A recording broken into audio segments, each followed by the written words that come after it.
2025 Vuelta España up here at the finish in Valdezcaray, finish of stage 9 in the region of La Rioja, a great region for wine, and today a great region for bike racing. And as two-time Tour de France winner, race favorite coming into the 2025 edition, Jonas Vingegaard, who wins his second stage of this year's race. Bam, up here at the top, taking it solo through the rain, brief sunshine, clouds, and a strong tailwind, lifting him, pushing him all the way to victory, leaving behind Giulio Ciccone, João Almeida, Juan Ayuso, Tom Pidcock, and several of the other big GC hitters to add more time into his GC lead. However, it's not Vingegaard who's leading the race as we head into the first of 2 rest days, and everybody knows I need a rest day. I mean, today I barely could make my way around the riverside there in Zaragoza, but we had a beautiful run nonetheless along the river with the beautiful cathedral up above us, looking at the cathedral pillar. But if you want to check that out, check it out on Strava. Let's get back to the race leader. Well, it's still Thorsten Terrein of Bahrain Victorious, who did well today to keep his lead, and we're going to get into how he kept it here in a minute. Now let's roll it back 195 kilometers. Starting off there, the day, sunshine, warm, but we could see the wind and we could see the riders itch to do something on this final summit finish before we go into the second phase of this 3-chapter book of the Vuelta España. However, it took a while before the escape was formed, and when it did, we saw power player Mikel Kwiatkowski, former world champion, in there. We saw Archie Ryan, and we saw American Kevin Vermarke from Picnic Post NL, who's joining UAE Team Emirates in 2026.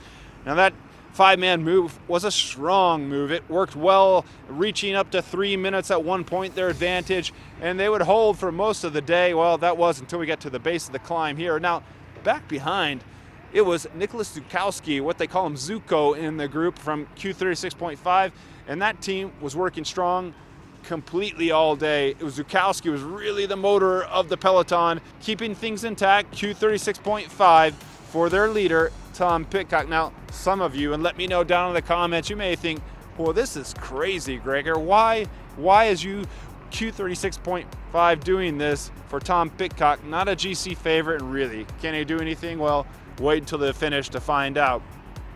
He's working most of the day, Zukowski, and the other Q36.5 boys, but mostly Zukowski, our Canadian friend. Love seeing him every morning when we're speaking with him. I spoke with him this morning and at the finish here today when he got done doing his job out there. Monster mega pull, monster truck action out there.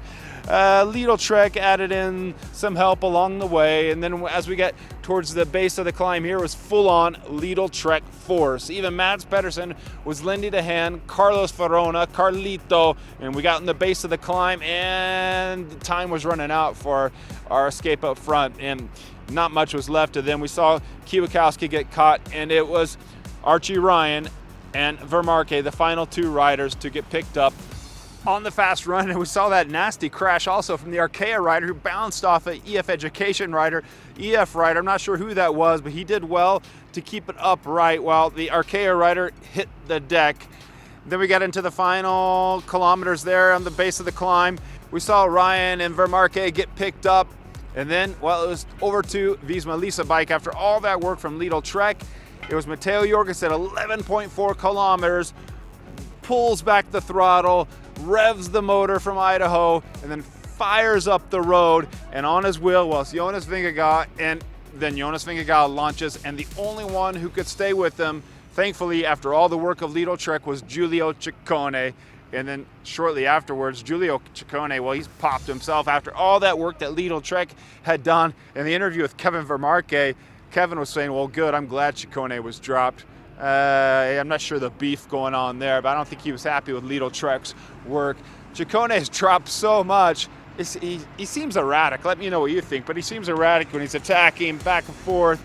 He was dropped past the João Almeida group, had been chasing Jonas Vingegaard and Ciccone for some time there after they went up the road, dropped past the Almeida group, and we didn't even see him on camera anymore. He was gone. So for a moment, he was with Vingegaard, and then later gone out the back, no chance at all. Then back behind, what we saw with this move with Almeida. Tom Pidcock, after all that work from Zukowski in the Q36.5 group, Tom Pidcock was there. Also Felix Gall, you could call me Gall. Felix Gall, the Austrian, was in there as well. Gall would be popped. Pidcock had to come around him. Pidcock and Almeida were riding. And okay, drop down the comments. Do you think Q36.5 should have been doing all that work all day, or they should look over to Wiesmann and say, look, you guys have the race favor here. You guys should do the work, because if you want to win this race with Jonas Vingegaard, do the work.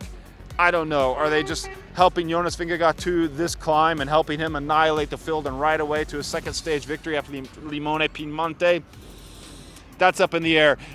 Anyway, back to the climb. We saw Almeida and Pidcock having a bit of a word back and forth. Almeida was yelling at Pidcock, probably because he wanted to pull. We found out later from Pidcock, we love speaking with Pidcock after the finish. Tom said, well, Almeida said to me, grow some balls. Do you have any balls? Something like this. And Tom said, well, hey, look, if you slow it down, maybe I can do some pulls, but he couldn't do the pace.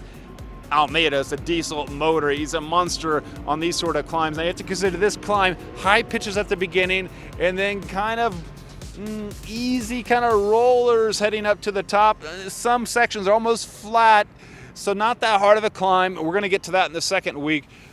So it was a great climb for Almeida to really diesel engine up here, and Tom Pidcock was working a little bit with him, but also saving some in reserve. They could not pull back the move of Vingegaard, and you're seeing the gaps now, the stage finish times on the screen right now.